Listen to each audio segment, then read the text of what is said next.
So we have a different video today. I've caught up with a client that I did a photo shoot with just this weekend. Joe Davis, or Joe Davies? Davis. He's got an amazing story to tell.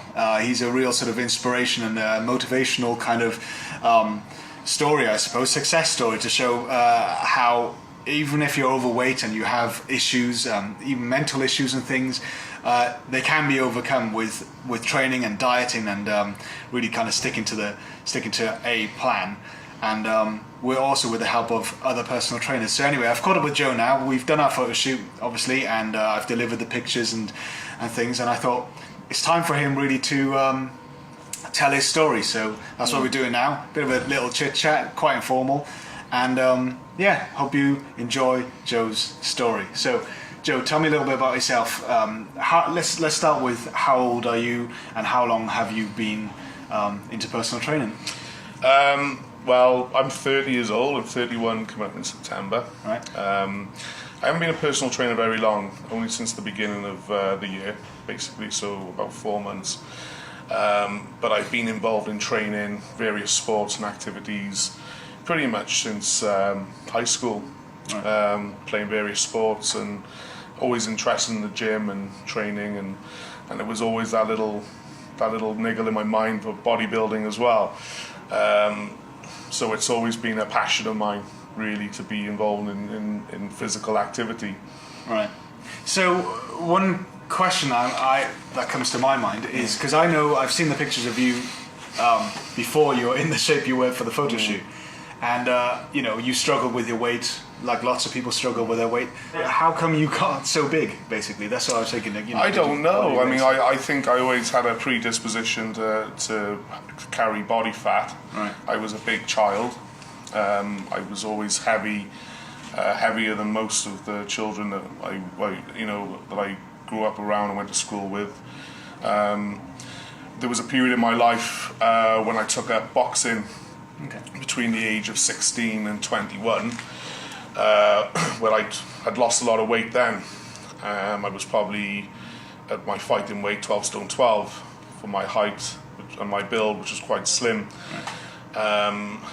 But I think due to the way that I was trained and the way that my diet was ran by the trainer who was managing my progress, it caused some detrimental effects to my metabolism, my body. And I recall after quitting boxing at about 21, putting on about 5 or 6 stone in 1 year. Wow. So it was a massive weight rebound in not a good way. So I struggled my way through my 20s terribly. Very frustrated by it. Didn't really understand nutrition, but tried to eat healthily, trained my socks off all the time, played various sports, as I say. I had a couple of years where I played amateur ice hockey. I dabbled in judo, jiu-jitsu, mixed martial arts, various things. American football was another one, but could never get my weight into any kind of reasonable, into kind of any reasonable area. So it was a frustration, very much so. So what made it change? Because like I said, you've come from a sporting background, you've always been into sports.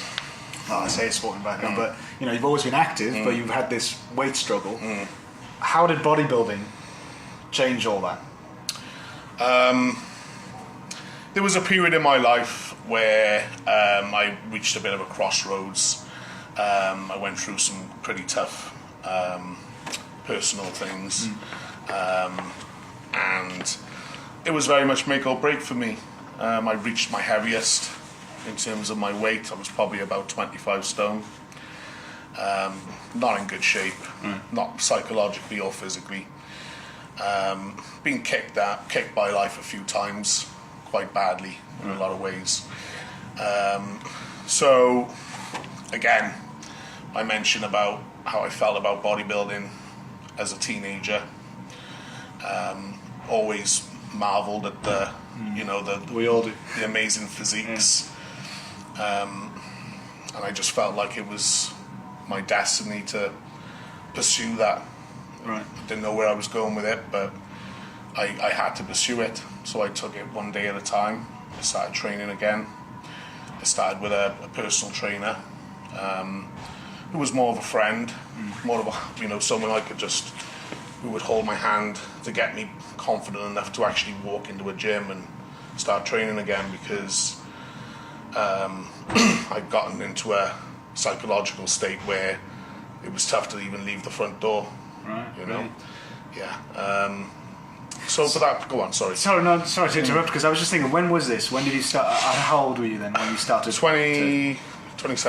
27. So about 3 years ago, yeah. I was touching 28. Right. Okay. So about it was 2 years or so. Okay. ago. So not that long ago. No. Right. Okay. So tell me, who was this personal trainer then? Who? That was Adam Chant. Right. He's a friend of mine. I haven't seen him in a long time. Okay. But you got the ball rolling, kind of thing. he was a good friend. He was a guy who who was there for me because no one else was. And we became friends and we became close. And he helped me gain some confidence to actually walk into a gym. It was at that point then where I decided to step it up a level. It was probably about 6 months later, and I joined a gym called Pacific Fitness in Ridvelin, which was close to where I lived at the time. I lived in Tapswell, which was only down the road, and that's where I met Christian Williams, who is a very well-renowned personal trainer and bodybuilder. And nice guy. And very nice guy. Yeah. And I started working with him, and he brought me to where I am today, basically. Yeah, it's amazing. Yeah. So, what was it, just something you mentioned about life kicking you a few times? Because I'm just trying to think of those who might watch this video or whatever, who are going through similar problems. They may have issues in their life or whatever, but or they may not. I'm just thinking of people who are, like you said, you were having the courage to go into the gym for the first time. Because a lot of people who are overweight may think, oh no, I could never really. Everybody's fit at the gym, and I might feel like an idiot. Yeah, I don't really know. For me, it was a gym environment was always natural to me. I've been in and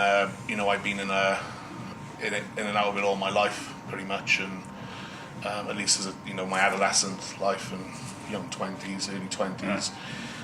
But it was more to do with the way I felt about myself. There was a period in my life I couldn't stand the person I looked at in the mirror. Right. So confidence. Massive confidence issue with myself, and realizing how far away I was from what I wanted to be. Right. Was was a lot to doubt myself and to not believe in what I really wanted. But like anything, you work hard enough for it. You train hard enough. You want it enough. You wake up every day and you keep focused on that goal, that dream. Yeah. You come closer and closer to that. And I'm not there yet. Yeah. But you're a huge way ahead from where you were. I like to think so. Yeah. It's been an amazing journey and something I like to think that can be used as an example for anybody who wants to have something in terms of fitness or whatever they want in life. Yeah. Because the way I look at bodybuilding, it's not just building your body, it's building your mind, and it's building your ability to take on life and take on life in a positive way.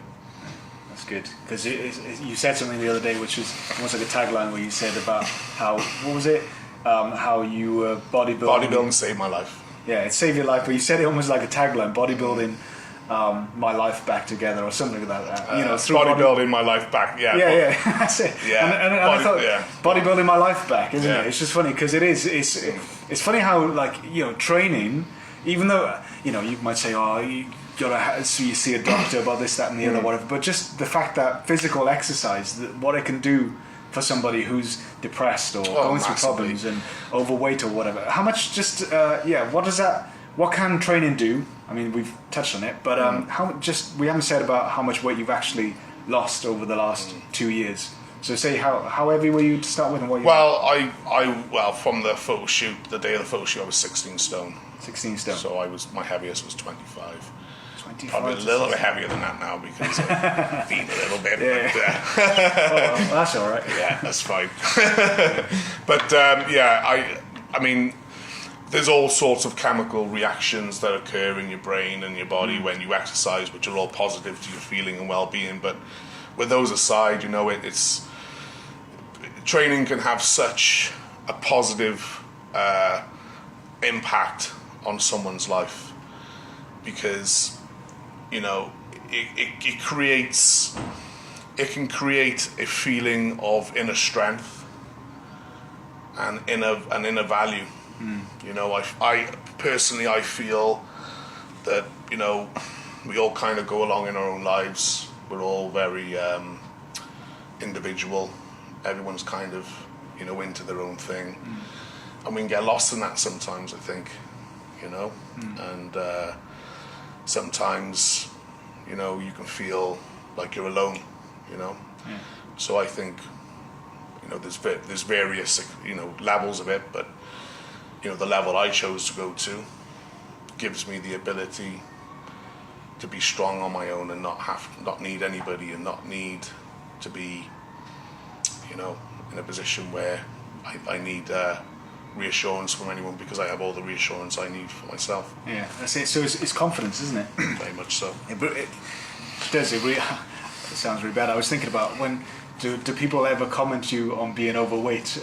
Compliment you on being overweight? You know, people generally compliment you on being in shape, isn't it? They notice that positive thing. So it is a lot to do. It affects your self-esteem and your self-worth, your confidence, and whatever. So it's definitely worth going to the gym, isn't it? And I would say so. Being active and things.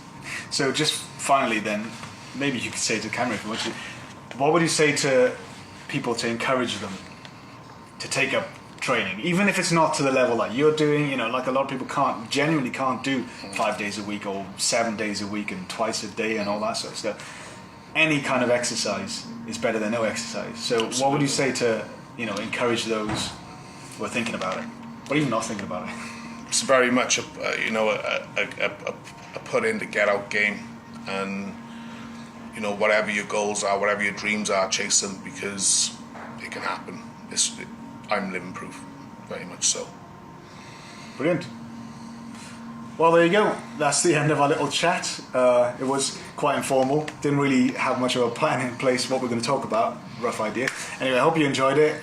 Joe is an inspiration, and if you do think, I haven't got the guts to go to the gym, or it's too much effort to do this sort of thing, or, you know, a lot of people sort of think that they want results in this day and age. They want things now. And with training and exercise, it is a long-term. It's very much the opposite of that. I think that's where people get mixed up. Yeah, they see the advertising. You know, the adverts often say, "Yeah, I took this pill, 90 days," and all that sort of stuff. Don't buy that. You know, money can't buy what you got to earn. You got to get in there and you got to work hard. Yeah, consistency. Consistency is key. There we go. So I'm going to wrap up this little interview now, and be sure to follow Joe. He's just got an Instagram account, so follow his Instagram account and help with him with that. Twitter, Facebook, all the social media things, and he's a great personal trainer as well. So make sure you check out all his stuff. I'll post all the links in the description down below. And if you like this video, feel free to comment, share, and subscribe even. So thank you very much for your time. Thank you. And well done. Thank you. The end. Bye.